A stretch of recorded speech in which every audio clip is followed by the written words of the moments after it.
tayo po ay 100% ang compliance. Kaya sabi ng DA, babalikan nila yung mga biyahero, no, yung mga traders at mismong retailers dahil tama po kayo, despite itong MSRP support, ay hindi pa rin po bumababa ang presyo.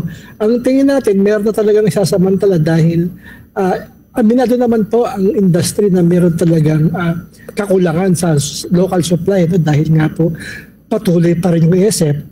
Kaya may mga elemento, sana nga po ma-identify ng DA kung sino-sino itong mga nagsasamantala para maging napakataas pa rin po ng presyo ng baboy sa mga pamilihan. Okay po. May mga nabanggit na po ba, Sir Jason po, no, na siguro mga lugar na kabilang dito, mga positive po na mga nakumpirmang nagbebenta ng ganito kataas po ng kada kilo po ng baboy, sir?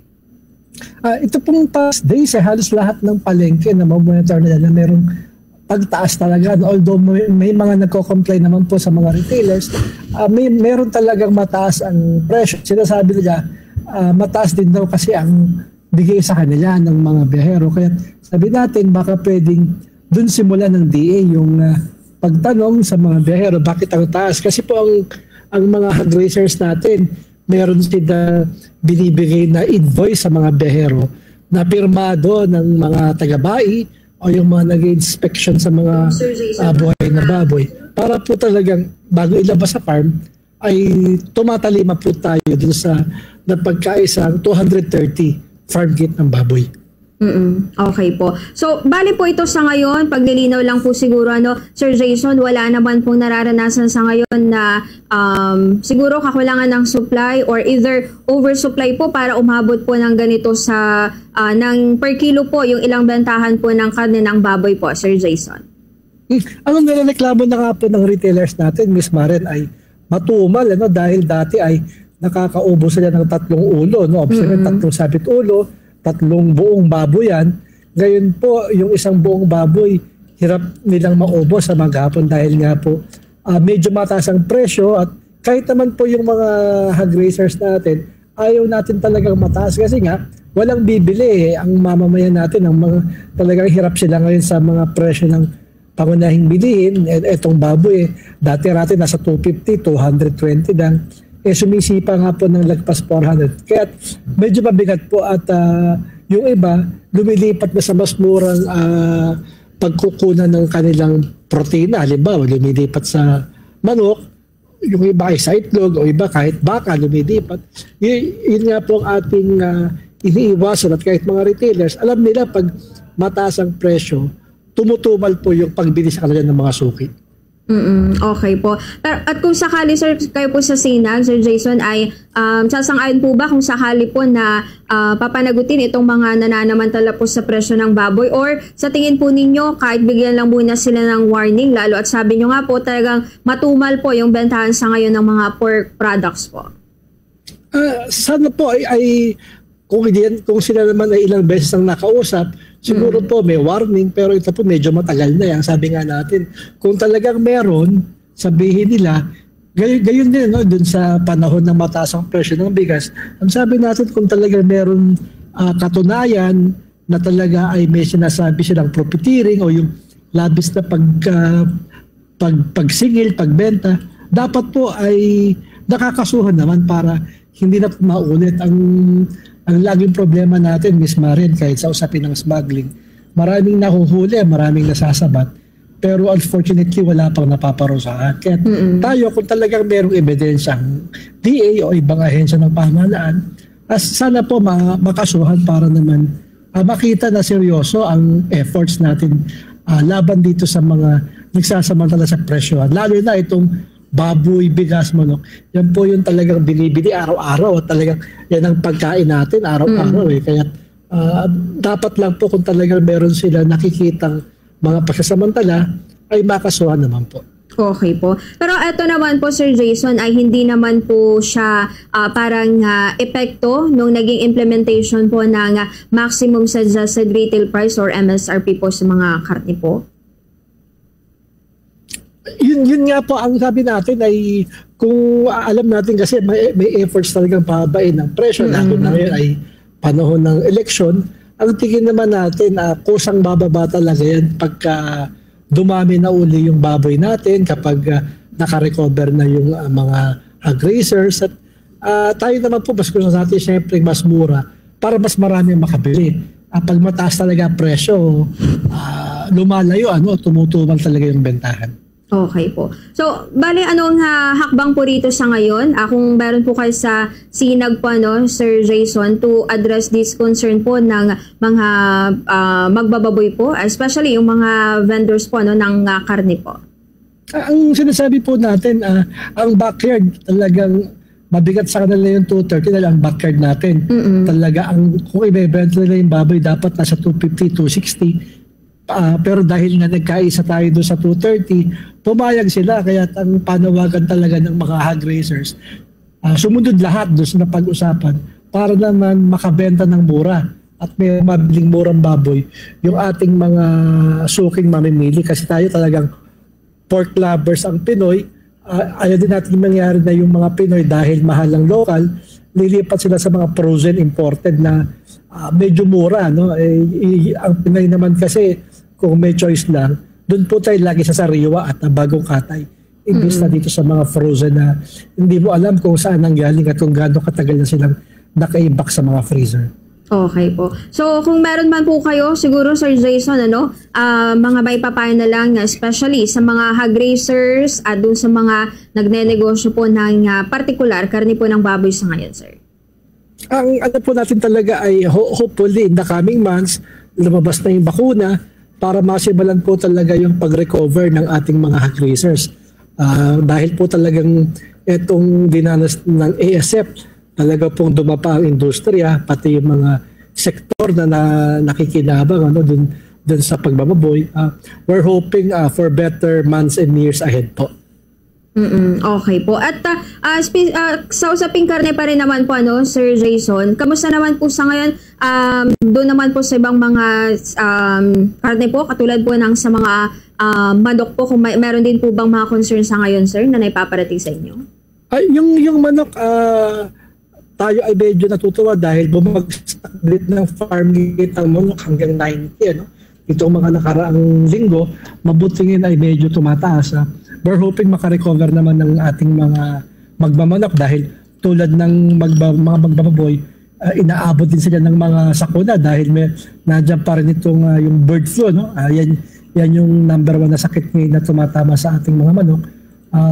We're hoping na tuloy-tuloy din ang recovery ng ating mga poultry raisers para yun, maraming option po ang ating mamamayan pagdating sa pamimili ng mga karne, mapababoy siya o mamanok. May pagpipilian po ang ating mga consumers. Okay po. Eto, may iba naman po tayo, Sir Jason, na naisin namin kayong hinga ng reaksyon mula po sa sinag, sa sektor pa rin naman po ito ng agrikultura. Doon po sa inyong opinion dito sa musapin po ng 20 pesos per kilo na bigas na sa ngayon or kamakailan napatigil nga po muna yung roll out po nito or pagbebenta dahil sa ayuda ban po or dun sa ban po na ipinapatupad muna ng COMELEC. Kamusta, sir? Sangayon po ba kayo dito sa ngayon? Dahil kamakailan sinasabi bebenta po sa bargain na price ito, yung 20 pesos po na bigas. Ang sa atin naman yung lahat po ng program to support yung pagbaba ng presyo ng bigas.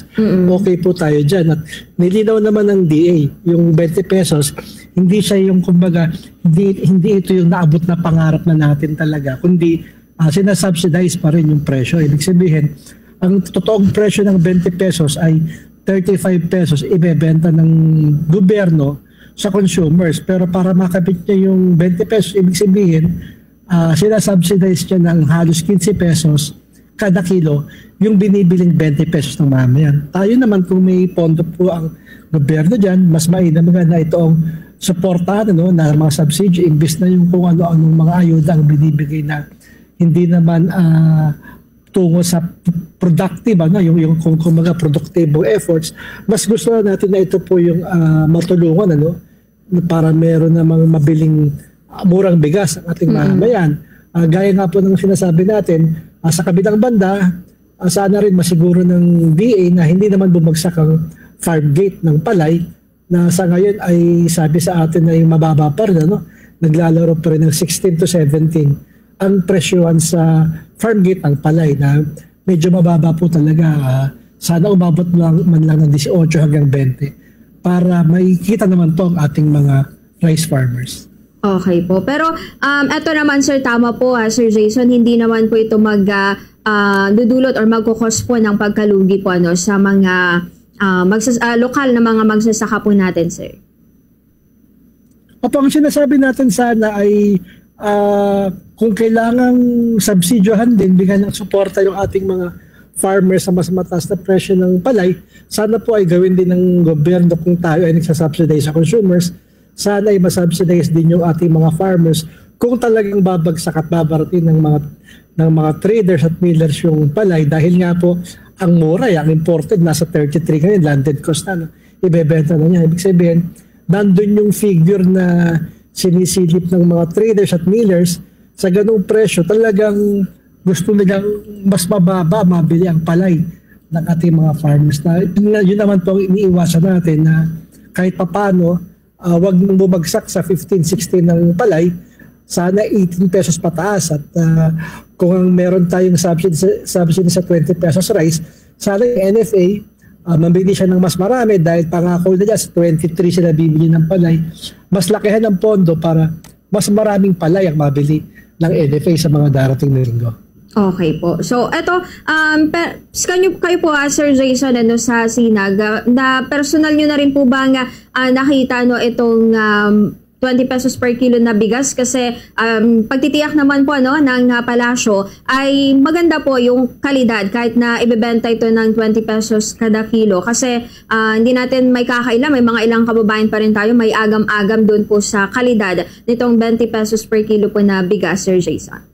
Opo, inamin naman ng DA aging stock siya, ibig sabihin lumang stock siya. Opo. Pero nakita naman natin mismo yung bigas, yung palay, yung bigas, sinaing siya, ginawang kanin, nakatikim din tayo.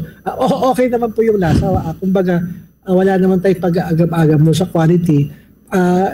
Inamin naman ng DA, mga lumang stocks to, kaya wala naman po tayong problema rin. Okay. Pero eto po bang 20 pesos per kilo po na bigas, Sir Jason, katulad po ng sabi ninyo kanina na kahit na namang programa po ng ating pamahalaan, as long as magbe-benefit dito yung mga kababayan natin Pilipino is okay naman po kayo, sir? Pero etong 20 pesos po per kilo na bigas, do you think, sir, na eto naman po ay magiging pang matagalan or magiging long term? Or as of the meantime lang po ito na maring solusyon sa mababang presyo po ng bigas, sir?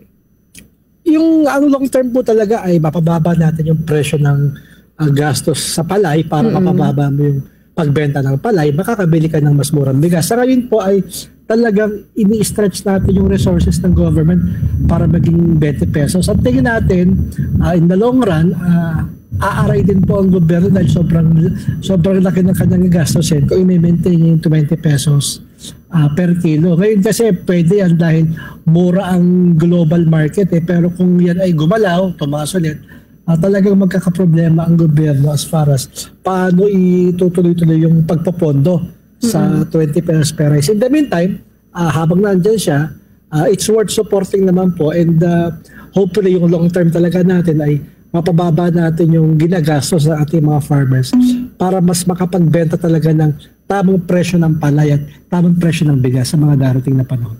Okay po. So siguro, Sir Jason, panghuli na lang po, baka meron pa po kayong mga dagdag po na abiso sa mga kababayan po natin mula po sa inyo sa Sinag po, sir.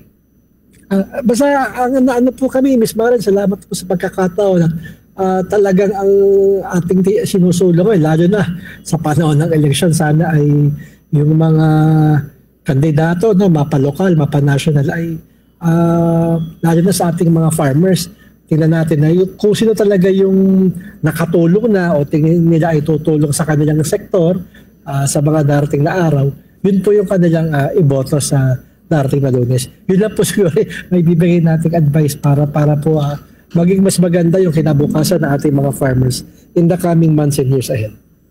Okay po. Ayun. Maraming salamat muli, Sir Jason, sa oras ninyo at magandang gabi po, sir. Magandang gabi rin po. Salamat, Miss Marian.